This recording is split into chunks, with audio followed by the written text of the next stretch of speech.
แจ้งเตือนก่อนระงับบัตรไผที่ยังบ่ได้เปลี่ยนบัตรจากบัตรแท็บหมายเลขรุ่นเก่าเป็นบัตรชิปรุ่นใหม่แม่นให้รีบร้อนเปลี่ยนเป็นบัตรชิปเนื่องจากนับตั้งแต่วันที่3เดือน3 2025เป็นต้นไป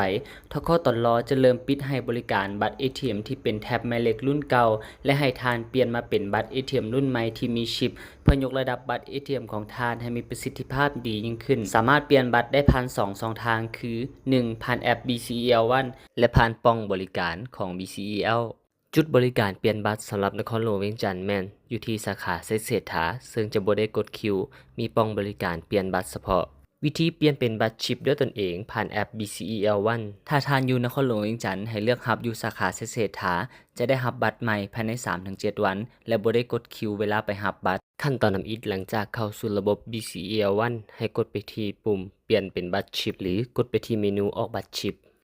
หลังจากนั้นให้กดเลือกประเภทบัตรใหม่ที่ท่านต้องการซึ่งจะมีอยู่3ประเภทบัตรแต่ละประเภทบัตรสามารถใช้ได้คือกันแต่จะแตกต่างกันที่วงเงินและค่าธรรมเนียมตัวอย่างเลือกเป็นบัตรคำกรณีถ้าว่าท่านอยากแต่งรูปหน้าบัตรด้วยตนเองให้กดเปลี่ยนเป็น My Way กรณีบ่ใส่รูปงั้นให้กดปุ่มต่อไปได้เลยกดเปิดนำใช้บัตรแบบ Contactless หลังจากนั้นให้กดต่อไปกรณีที่ท่านอยู่นครหลวงเวียงจันทน์ให้กดเลือกสาขาเป็นสาขาไสเสฐาซึ่งจะอยู่ทางด้านลุ่มสุดกดเลือกสาขาไสเสฐาระบบจะแสดงข้อมูลรายละเอียดของสาขาหลังจากนั้นให้กดต่อไป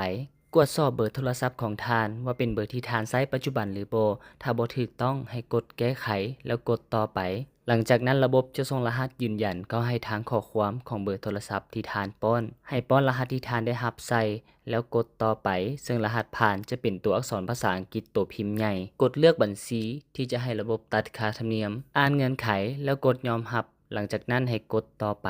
กดสอบรายละเอียดคืนอีกครั้งหลังจากนั้นให้กดปุ่มชำระหลังจากนั้นระบบจะส่งรหัสบัตร ATM ใหม่เข้าข้อความให้ทานเก็บรักษารหัสนี้ไว้เพื่อนำใช้กับบัตร ATM ใหม่กดสอบรายละเอียดคืนหลังจากนั้นให้กดต่อไป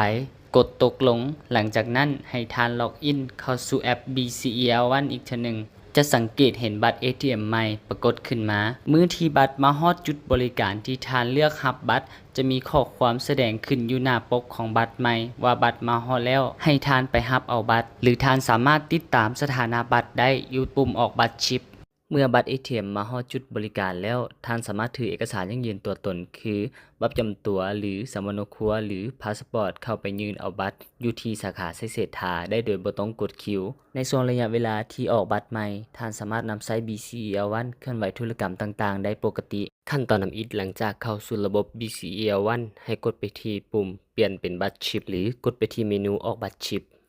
หลังจากนั้นให้กดเลือกประเภทบัตรใหม่ที่ท่านต้องการซึ่งจะมีอยู่3ประเภทบัตรแต่ละประเภทบัตรสามารถใช้ได้คือกันแต่จะแตกต่างกันที่วงเงินและค่าธรรมเนียมตัวอย่างเลือกเป็นบัตรคำกรณีถ้าว่าท่านอยากแต่งรูปหน้าบัตรด้วยตนเองให้กดเปลี่ยนเป็น My Way กรณีบ่ใส่รูปงั้นให้กดปุ่มต่อไปได้เลยกดเปิดนำใช้บัตรแบบ Contactless หลังจากนั้นให้กดต่อไปกรณีที่ท่านอยู่นครหลวงเวียงจันทน์ให้กดเลือกสาขาเป็นสาขาไสเสฐาซึ่งจะอยู่ทางด้านลุ่มสุดกดเลือกสาขาไสเสฐาระบบจะแสดงข้อมูลรายละเอียดของสาขาหลังจากนั้นให้กดต่อไป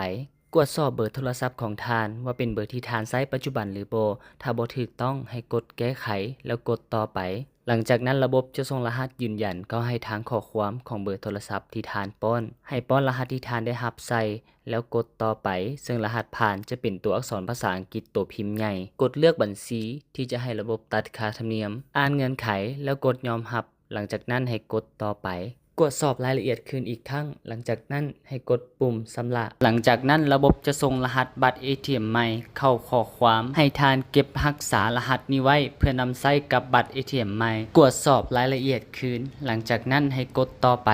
กดตกลงหลังจากนั้นให้ทานล็อกอินเข้าสู่แอป BCEL One อีกทีหนึ่งจะสังเกตเห็นบัตร ATM ใหม่ปรากฏขึ้นมามื้อที่บัตรมาฮอดจุดบริการที่ท่านเลือกรับบัตรจะมีข้อความแสดงขึ้นอยู่หน้าปกของบัตรใหม่ว่าบัตรมาฮอดแล้วให้ท่านไปรับเอาบัตรหรือท่านสามารถติดตามสถานะบัตรได้อยู่ปุ่มออกบัตรชิปเมื่อบัตร ATM มาฮอดจุดบริการแล้วท่านสามารถถือเอกสารยั่งยืนตัวตนคือบัตรประจำตัวหรือสำเนาครัวหรือพาสปอร์ตเข้าไปยื่นเอาบัตรอยู่ที่สาขาไสเสฐาได้โดยบ่ต้องกดคิวในช่วงระยะเวลาที่ออกบัตรใหม่ท่านสามารถนำใช้ BCEL One เคลื่อนไหวธุรกรรมต่างๆได้ปกติ